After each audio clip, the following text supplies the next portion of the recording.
जय हिंद देश के निर्माताओं। आज इस लेक्चर में हम ये जानने की कोशिश करेंगे कि किस तरह हमारे भारत में जुडिशरी, हमारे कोर्ट्स, हमारे सबसे बड़े कोर्ट सुप्रीम कोर्ट किस तरह काम करते हैं। ये जो सीरीज़ है सुप्रीम कोर्ट और जुडिशरी को लेकर, जिसमें हाई कोर्ट्स और सबऑर्डिनेट कोर्ट्स भी कवर किए जाएंगे, ये 4-5 क्लासेस लेक्चर्स का काम है। तो मैं आपको यहाँ पे ये बताना चाहता हूँ कि आज की क्लास में, आज के लेक्चर में हम किस किस चीज़ को देखने की कोशिश करेंगे। देखिए, सबसे पहले हम judiciary with respect to India देखेंगे। दूसरी चीज़ उसका कैरेक्टर देखेंगे, किस तरह की जुडिशरी यहाँ पे है, उसकी अहमियत क्या है यहाँ पे, राइट। और फिर उसके बाद आगे चलते चलते हम उसकी ज्यूरिसडिक्शन के बारे में बात करेंगे। ज्यूरिसडिक्शन के बाद हम कंटेम्प्ट ऑफ कोर्ट की बात करेंगे। फिर धीरे धीरे एसएलपी, और वहां तक हम आज के लेक्चर को निपटाने की कोशिश करेंगे। आने वाले लेक्चर्स में क्या होने वाला है? आने वाले लेक्चर्स बहुत ही क्रिस्प होने वाले हैं। वो कैसे?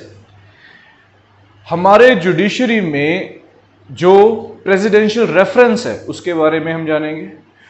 जो डॉक्ट्राइन ऑफ हार्मोनियल कंस्ट्रक्शन है उसके बारे में जानेंगे। अल्टरनेटिव डिस्प्यूट रेजोल्यूशन जो है उसके बारे में हम जानेंगे। इस तरह करके हम बहुत कुछ जानने वाले हैं। सबऑर्डिनेट कोर्ट्स के बारे में जानने वाले हैं, वर्किंग ऑफ सबऑर्डिनेट कोर्ट्स के बारे में जानने वाले हैं। तो ये लेक्चर सीरीज काफ़ी इंपॉर्टेंट रहेगी। अगर आप किसी एग्जामिनेशन की तैयारी कर रहे हैं, अगर आप क्लैट की तैयारी कर रहे हैं, यूपीएससी की तैयारी कर रहे हैं, और if you are trying to go through our system, आप चाह रहे हैं कि आप सिस्टम की पहचान करें for obvious reasons, that is for knowledge sake. Clear?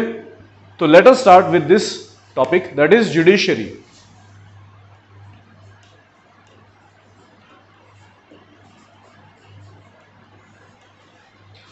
हमारे भारत में जो जुडिशरी है उसकी अहमियत क्या है? तो first of all its importance.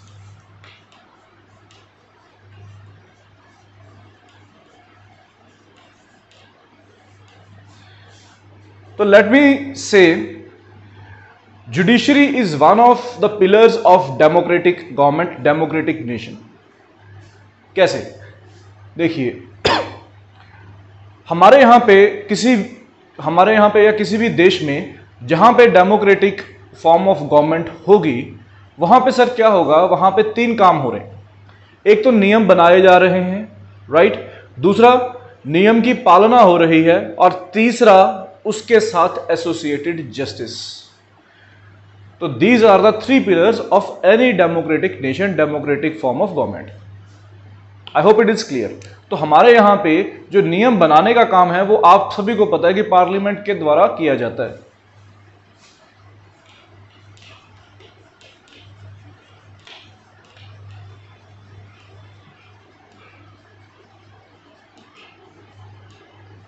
जिसको हम लेजिस्लेचर भी कहते हैं।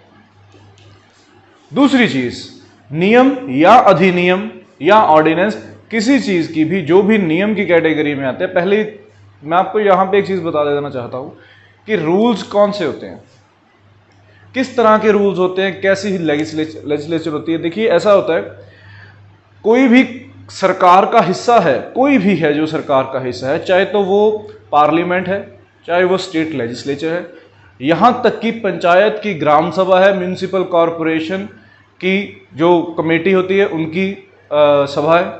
तो जो भी नियम ये सारी चीज बनाती हैं, राइट, तो वो भी पालना उसकी भी होगी। तो सिर्फ ये नहीं है कि डेमोक्रेसी की इंपॉर्टेंस है पार्लियामेंट और पार्लियामेंट में ही नियम बनेंगे, ऐसा नहीं है। आई होप इट इज क्लियर। और एग्जीक्यूशन, दूसरी है पार्लियामेंट लेजिस्लेचर, दूसरी है एग्जीक्यूशन।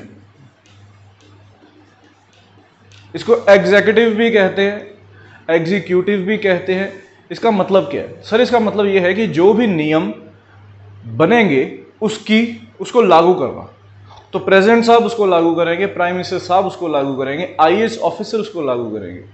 पीसीएस ऑफिसर्स उनको लागू करेंगे, एसडीएम, तहसीलदार, ठीक है, ये सारे जितने भी ऑफिसर्स हैं ये सारे एग्जीक्यूटिव का हिस्सा है, एग्जीक्यूशन करते हैं ये किसी भी नियम की, राइट। तो पुलिस एग्जीक्यूशन,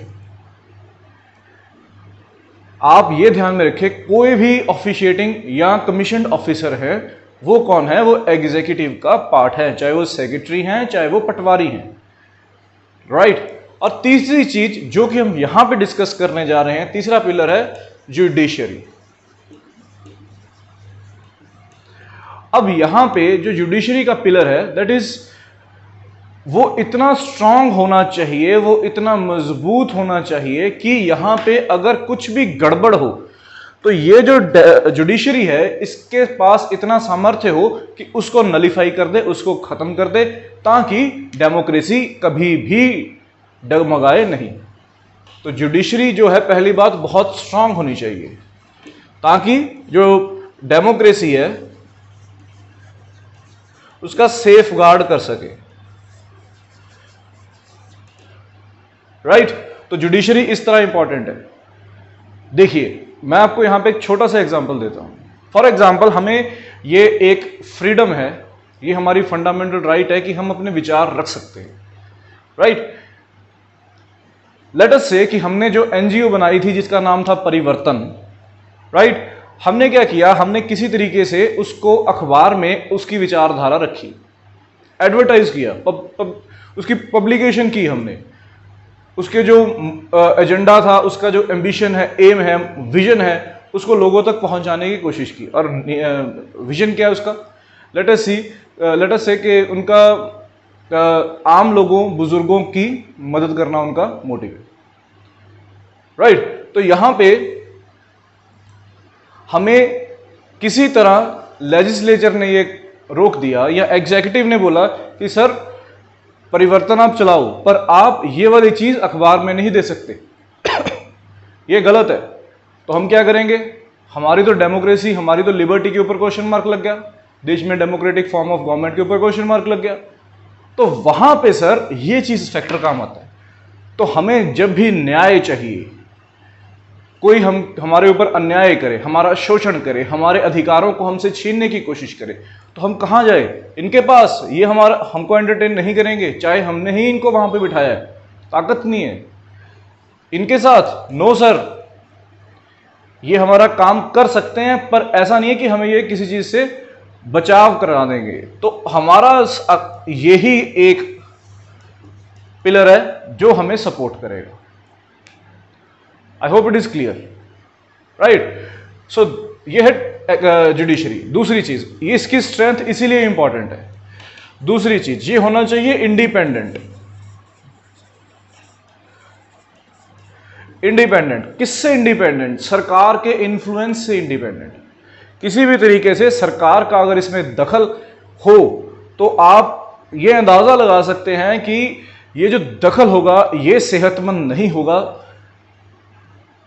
कॉन्स्टिट्यूशनल आइडियोलॉजी के साथ, राइट। तो यहां पे हमारे पास एक इंडिपेंडेंट जुडिशरी होनी अनिवार्य है। आई होप इट इज क्लियर।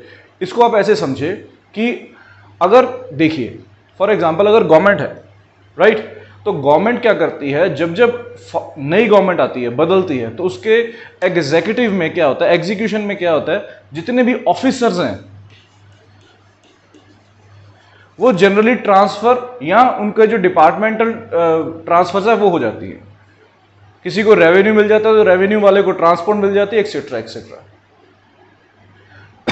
उसी तरह अगर जुडिशरी में सरकार बदलने के साथ जजेस की बदली हो जाए, फिर राइट, उनकी अपॉइंटमेंट्स के ऊपर असर पड़े, तो सर वो बहुत खतरनाक है। तो उनका सरकार का इन्फ्लुएंस आ जाएगा जुडिशरी में, ये माना जा सकता है। ठीक है, आएगा या नहीं आएगा ये अलग बात है, ठीक है। तो इसलिए ये इंडिपेंडेंट होनी बहुत जरूरी है। तो इस तरह जो ये पिलर है इसको स्ट्रॉन्ग इस तरह बनाया जाता है। अब इसको आगे चलते हैं थोड़ा सा। यहां तक तो हमने समझी ideology, constitutional ideology, independent pillar, strong pillar कैसे बनाने का वादा करती है, दिमाग में वो सोच रहे हैं जो हमारे फ्रेमर्स ऑफ कॉन्स्टिट्यूशन है, किस तरह जुडिशरी का क्या महत्व है हमारे भारत के हिसाब से। Next, moving on. अब दूसरी चीज, ये जो हमारी जुडिशरी है, इनके जो हेड हैं हमारे भारत के, वो है सुप्रीम कोर्ट। तो यहाँ पे मैं आपको ना एक थोड़ा सा चार्ट बना के दिखाता हूँ, मतलब एक छोटा सा हिंट दूंगा जिसके कारण आपके दिमाग में बैठेगा कि भी कौन सी चीज कहाँ पे बैठी है। सबऑर्डिनेट कोर्ट्स और जो छोटे कोर्ट्स हैं, बड़े कोर्ट्स हैं, हाई कोर्ट्स हैं, उनके बारे में पढ़ेंगे पर आने वाले लेक्चर्स में। यहां पे मैं सिर्फ आपको एक छोटा सा हिंट दे रहा हूं। तो देखिए, सेंटर, इसके बाद आती है स्टेट्स, उसके बाद आते हैं डिस्ट्रिक्ट्स, और उसके बाद आते हैं तहसील्स। राइट? तो ये सारा कुछ यहां पे आता है।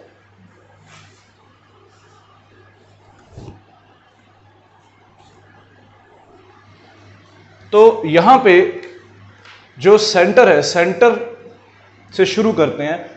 हम किस तरफ जा रहे हैं? हम मोस्ट इंपॉर्टेंट से कंपैरेटिवली लेस इंपॉर्टेंट पे जा रहे हैं।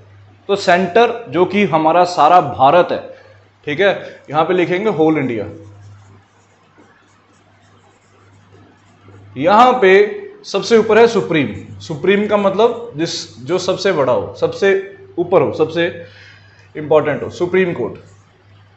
स्टेट्स मतलब जैसे दिल्ली, सिक्किम, जो भी स्टेट्स हैं, महाराष्ट्र, मध्य प्रदेश, उत्तर प्रदेश, छत्तीसगढ़, केरला, पंजाब, हरियाणा, तो उनके अलग से उन स्टेट्स में बहुत सारे कोर्ट्स होते हैं। तो सबसे बड़ा कोर्ट होता है वहां पे हाई कोर्ट। उसके बाद डिस्ट्रिक्ट कोर्ट्स आ जाते हैं। राइट? जैसे अलग अलग डिस्ट्रिक्ट्स होते हैं स्टेट्स के अंदर, तो हर डिस्ट्रिक्ट के पास अपना एक डिस्ट्रिक्ट कोर्ट होता है। क्लियर? जैसे राजस्थान में जयपुर, तो जयपुर का खुद का कोर्ट होगा। जो जयपुर, जिसकी ज्यूरिसडिक्शन, जो डिस्ट्रिक्ट कोर्ट है, उसकी ज्यूरिसडिक्शन यहां पे होगी। राइट? तो यहां पे डिस्ट्रिक्ट कोर्ट्स आ जाते हैं।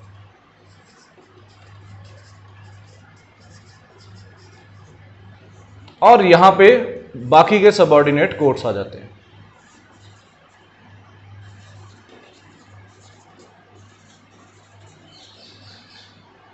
राइट? तो ऐसा चलता है काम। जैसे कि मैंने आपको बताया कि ये तो सिर्फ एक छोटा सा हिंट है। अगर इसको समझना है तो इसको बहुत विस्तार से समझना पड़ेगा, और वो आने वाले लेक्चर्स में हम करेंगे। यहां पे इस चीज को ऐसे बताने का मतलब क्या है? मैं यहां पे आपको ये समझाने की कोशिश करूंगा कि सुप्रीम कोर्ट जो है, उसका जो इन्फ्लुएंस है वो कहां होगा। यहां से आपको देख के पता लग रहा होगा, जो इन्फ्लुएंस है, जो ज्यूरिसडिक्शन है सुप्रीम कोर्ट की, क्या वो सिर्फ छोटे सी जगह पे है? क्या लिखा है? Whole India. तो ये सारे के सारे भारत के ऊपर इसका वर्चस्व है। क्लियर? सब, सारा भारत इसके अंडर आता है। ठीक है? हाई कोर्ट कहां तक है? मान लीजिए पंजाब और हरियाणा का हाई कोर्ट है, तो उसके अंदर दो स्टेट्स और एक यूटी आती है, जिसमें पंजाब, हरियाणा और चंडीगढ़। तो उसका ज्यूरिसडिक्शन सिर्फ स्टेट्स तक ही होगा, एक या एक से ज्यादा स्टेट्स तक। राइट? फिर उसके बाद डिस्ट्रिक्ट कोर्ट्स, इनकी ज्यूरिसडिक्शन कहां पे है? जाहिर सी बात है, डिस्ट्रिक्ट। और उसके बाद जो नीचे वाले कोर्ट्स हैं, उनकी तहसील तक रहेगी। आई होप यहां तक आपको ये चीज समझ आ गई होगी। मूविंग ऑन, अब सुप्रीम कोर्ट को हम इसकी ज्यूरिसडिक्शन को अच्छे से समझने की कोशिश करेंगे।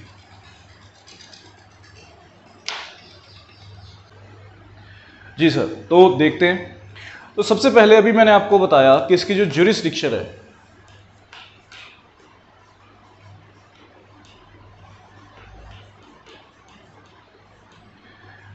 ये सारे के सारे इंडिया पे है। तो इसको आप ऐसा समझें कि आर्टिकल 141 में यह लिखा हुआ है कि जो भी नियम या जो भी फैसला, नियम नहीं रखेंगे, फैसला, डिक्री सुप्रीम कोर्ट पब्लिश करते हैं, तो वो जो है वो मान्य होगी सारे के सारे जमीन के ऊपर। अब जमीन क्या है? भारतीय जमीन। चाहे आप अंडमान और निकोबार आइलैंड में हो, चाहे आप कश्मीर में हैं या और कहीं पे भी आप रह रहे हैं, भारतीय क्षेत्र में जो भी हिस्सा आता है वहां पे सुप्रीम कोर्ट की रूलिंग आपके लिए या किसी भी कोर्ट के लिए बाइंडिंग होगी। तो ज्यूरिसडिक्शन यहां पे आएगी। आई hope it is clear, right. जो मैंने अभी आपको बात बताई है उसकी कॉन्स्टिट्यूशनल जो प्रोविजन है वो ये है, ठीक है जी। लॉ ऑफ द लैंड, जो सुप्रीम कोर्ट के मुंह से मतलब जो रूलिंग आ रही है उनकी, वो जो कुछ भी निकलेगा वो इस सरजमी का नियम होगा। अगर वो नियम, लेट अस सपोज कि हमारे जो कार्यपालिका लेजिस्लेचर है और एग्जीक्यूटिव है और लेजिस्लेचर है, तो अगर इस तरह की कोई चीज आती है कि सुप्रीम कोर्ट और एग्जीक्यूटिव में अलग अलग चीज आ जाए, मतलब कहने का यह है कि जो एग्जीक्यूटिव है वो बोले कि यस, सुप्रीम कोर्ट कहें नो, तो क्या होगा? हमेशा ये ही चीज मानी जाएगी, ये यस ओवर रूल हो जाएगा, चाहे ये तो एग्जीक्यूटिव है चाहे यहां पे लेजिस्लेचर है। आई hope it is clear, right. तो ये है ज्यूरिसडिक्शन, ये है सुप्रीम कोर्ट की ताकत। कहां तक है? भारत की पूर्ण सरजमी तक, राइट। मूविंग ऑन, दूसरी चीज एक आ जाती है ओरिजिनल ज्यूरिसडिक्शन। अब ज्यूरिसडिक्शन की कई तरीके हैं, यहां पे ऐसे बनाते हैं। पहला है ओरिजिनल, दूसरी है अपील को लेके, तीसरा प्रेसिडेंशियल रेफरेंस, राइट। एक आ जाता है रिव्यू, जो कि आर्टिकल नंबर 32 है।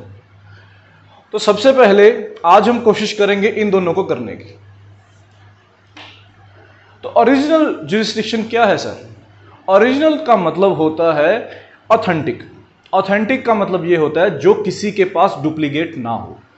फॉर एग्जाम्पल, मान लीजिए ये जो स्केच है ये ओरिजिनल है, राइट, ये ऑथेंटिक है। इसका मतलब इसके जैसा सिर्फ ये ही है, राइट, इसके जैसी कोई और चीज नहीं है, डुप्लीकेसी नहीं है, डुप्लीकेसी नहीं है उसमें। तो सुप्रीम कोर्ट की ऐसी ज्यूरिसडिक्शन जिसमें डुप्लीकेसी ना हो, तो यहां पे मैं लिखूंगा नो डुप्लीकेसी। इसका मतलब क्या है? वो ताकत जो सिर्फ सुप्रीम कोर्ट के पास ही हो, no other but Supreme Court, right. So this is original. तो बताइए मुझे इस तरह की कहां कहां पे होगी? देखिए, सबसे पहले अगर आप सरकार के ऊपर केस कर रहे हैं, गवर्नमेंट ऑफ इंडिया, आप वकालत करके एडवोकेट बन जाते हैं और ये सोचते हैं कि सरकार को बदलेंगे थ्रू लीगल मेजर्स। तो व्हाट, अगर आप म्यूनिसिपल कॉरपोरेशन को उनके ऊपर केस कर रहे हैं या उनको सू करेंगे, तो आप कहीं पे भी डिस्ट्रिक्ट में कर सकते हैं, राइट। अगर स्टेट गवर्नमेंट के ऊपर कर रहे हैं तो याद है स्टेट हाई कोर्ट, राइट। और अगर आप सेंट्रल गवर्नमेंट के ऊपर कर रहे हैं तो central government, centre, that is supreme court. तो अगर आप government of India, union of India की गवर्नमेंट पे कोई केस करना चाहते हैं, उनको सू करना चाहते हैं, लीगल बैटल करना चाहते हैं, you have to do like this. दूसरी चीज, फंडामेंटल राइट्स। अब फंडामेंटल राइट्स क्या चीजें हैं? आपके बुनियादी मौलिक अधिकार। हमें जीने का अधिकार है, पढ़ने का अधिकार है, अपनी बात रखने का अधिकार है, डिस्क्रिमिनेशन के अगेंस्ट अधिकार है। अगर कोई हमारे साथ भेदभाव करता है, हमें जाति सूचक शब्दों का इस्तेमाल करके हमें परेशान करते हैं, एक्सेट्रा एक्सेट्रा, राइट, तो वो सारा कुछ फंडामेंटल राइट्स में आएगा। इसको पूर्ण विस्तार से पढ़ेंगे, पर यहां पे ये ओरिजिनल है, राइट। तो यहां पे एक चीज और मैं आपको बता दूं कि ये जो फंडामेंटल राइट्स हैं, राइट, ये सुप्रीम कोर्ट के पास तो है ही है, पर ये हाई कोर्ट के पास भी है, राइट, ऐसा है।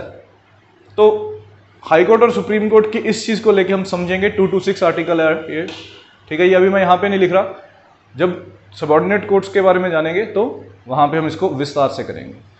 तीसरी चीज, क्या और भी कुछ है? जी हाँ, अगर बेसिक स्ट्रक्चर हम यहां पे कॉन्स्टिट्यूशन की बात करें, ओरिजिनल किसी के पास ताकत नहीं है कॉन्स्टिट्यूशन को इंटरप्रेट करने की। अगर कोई भी भारत का नागरिक, राइट, या भारत से बाहर का भी इंसान हो, कोई भी ऐसा इंसिडेंस या इस तरह की सिचुएशन प्रकट होती है जिसमें कॉन्स्टिट्यूशन की इंटरप्रिटेशन करनी जरूरी हो जाए, तो उसकी ताकत किसके पास है? वो हमारे सुप्रीम कोर्ट के पास है, राइट। तो इस तरह, तो ये सारा कुछ ओरिजिनल ज्यूरिसडिक्शन में शामिल होता है। आई होप इट इज क्लियर। क्या इसके अलावा और भी कुछ है? जी, और भी कुछ है। अगर किसी तरह की भी प्रेसिडेंट को लेके चीज आती है, आपको अगर याद हो, हमने प्रेसिडेंट साहब की इम्पीचमेंट के बारे में पढ़ा था, तो दूसरे हाउस में एक कमेटी का गठन होता है जिसको सुप्रीम कोर्ट के डायरेक्शन के हिसाब से काम करना पड़ता है। उसके जो जज होते हैं वो उसके चेयरमैन होते हैं, मतलब मेन होते हैं वहाँ पे, राइट। तो ये प्रेसिडेंट हो गया, तो उनके हिसाब से अगर कोई भी ऐसी चीज़ आती है तो सुप्रीम कोर्ट में ही उसका कुछ निदान हो सकता है, और किसी के पास इतनी बड़ी ताकत नहीं है। मूविंग ऑन, ऐसे करके ये ओरिजिनल आ जाती है। एपेलेट में क्या आती है? इसमें अपील्स आ जाती है, राइट। तो देखिए, अपील्स जो होती हैं वो कई तरह की होती हैं। बेसिकली तो ये होता है कि लोअर कोर्ट से हायर कोर्ट में वो जाती है चीज़। अगर हाई कोर्ट में केस चल रहा है तो वो सुप्रीम कोर्ट में अगर जाता है तो थ्रू अपील जाएगा, राइट। तो हम यहाँ पे 3 तरह की चीज़ें करने जा रहे हैं। ये शायद आपको कभी इस चीज़ के बारे में ना पता हो, ठीक है। तो एक तो हम करेंगे आर्टिकल 136, राइट। इसका क्या मतलब है? एक करेंगे आर्टिकल 137, राइट, और एक करेंगे आर्टिकल नंबर 134 का पार्ट ए। ये 4 चीजें हम करने जा रहे हैं यहां। तो देखिए, सबसे पहले ये, इसमें क्या है कि अगर मान लीजिए आप हाई कोर्ट में हमारा कोई केस चल रहा है किसी के भी खिलाफ, और वो केस हम हार चुके हैं, राइट। तो सुप्रीम कोर्ट के पास जाकर हम अनुग्रह करेंगे, हम उनसे स्पेशल लीव पिटीशन मांगेंगे कि हमें एक खास आप छूट दीजिए कि हम अपना केस आपके पास रख सकें। क्लियर? सुप्रीम कोर्ट के पास ये ताकत है कि वो उसको खारिज कर सकता है, मतलब उसको लेने से इनकार कर सकता है, उसको खारिज कर सकते हैं लेने के बाद। मतलब कहने का ये, या तो वो लें चाहे वो ना लें, राइट। तो इसे कहते हैं स्पेशल लीव पिटीशन, स्पेशल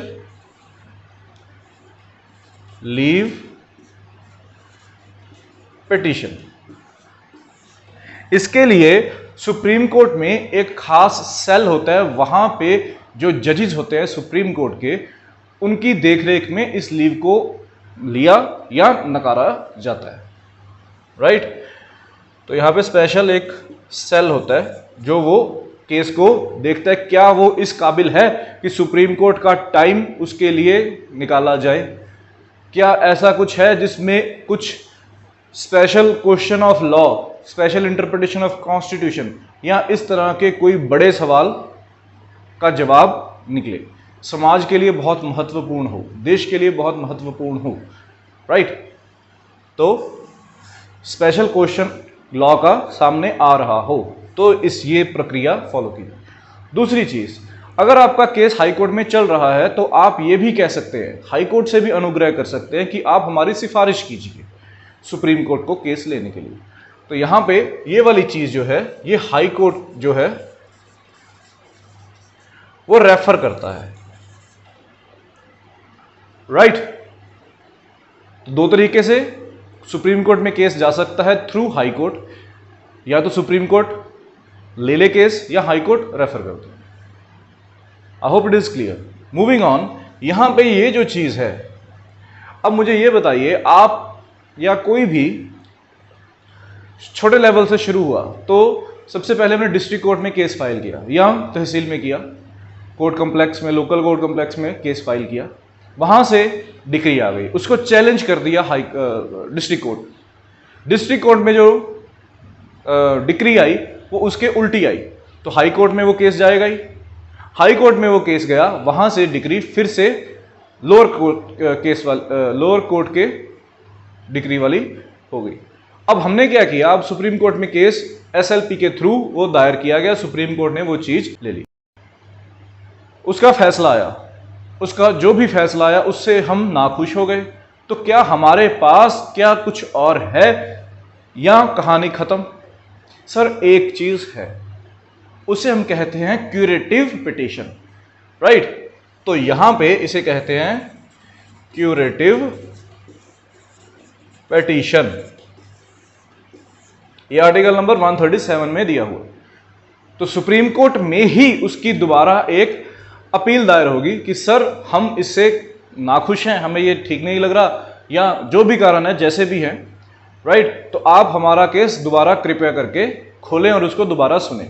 तो अगर वो चाहेंगे तो होगा, अगर नहीं चाहेंगे तो वो नहीं होगा। This is petitions. I hope it is clear, right. एक चीज यहां पे अब आगे बात करते हैं हम, क्योंकि आज हमने अपनी जो डिस्कशन है इस पे नहीं लेके जानी, इसको ही हम समझने की कोशिश करेंगे। तो यहां पे एक चीज मैं आपको बता देना चाहता हूं कि अगर सुप्रीम कोर्ट कोई भी फैसला देता है तो उसकी पालना जरूर करनी पड़ेगी, इसमें तो कोई दो राय नहीं है। पर क्या कुछ ऐसा हो सकता है जिसमें उसकी पालना, जो उनके जो डिक्री है उनको माना ना जाए? ऐसा कुछ हो सकता है? जी सर, ऐसा भी लोग करते हैं। तो पिछले कुछ टाइम में हमने ये देखा था कि सुप्रीम कोर्ट में इस तरह की एक चीज सामने आई थी, जिसमें एक सीनियर जो जज थे उन्होंने ही सुप्रीम कोर्ट के जो फैसले थे उसकी अवहेलना की। तो उस पर कंटेम्प्ट ऑफ कोर्ट का काम चलता है। तो अगर आप नहीं मानते, ठीक है, अगर आप फैसले को नहीं मानते, तो डिक्री को आप नहीं मानते, तो फिर आपके ऊपर क्या लगता है? Contempt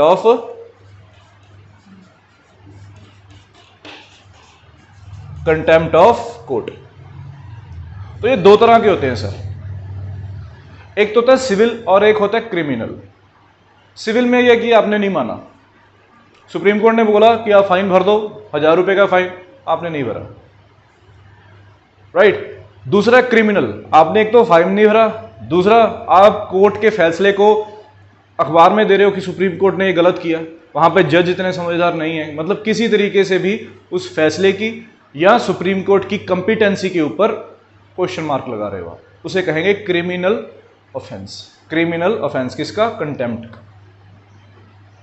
I hope it is clear, right. तो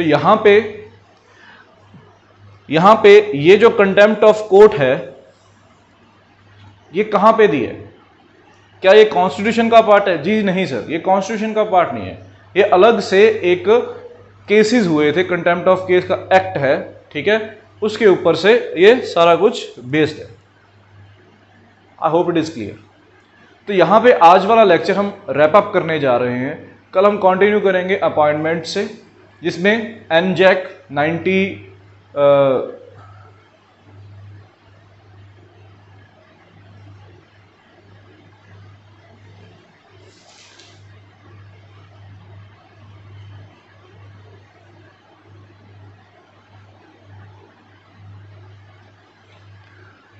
अपॉइंटमेंट्स, एनजैक 124, आर्टिकल नंबर 124, उसका पार्ट ए, जो कि बाद में अमेंडमेंट के साथ एनजैक बीच में आ गया, ये सारा कुछ हम करेंगे कल। I hope you will be ready. जो भी आपको अगर कोई डाउट्स या कोई भी क्वेरीज हैं, आप मुझे व्हाट्सएप पे उस चीज़ को भेज सकते हैं, वो यहाँ पे एंटरटेन कर दी जाएंगी। सो closing, thank you. So closing this session, thank you.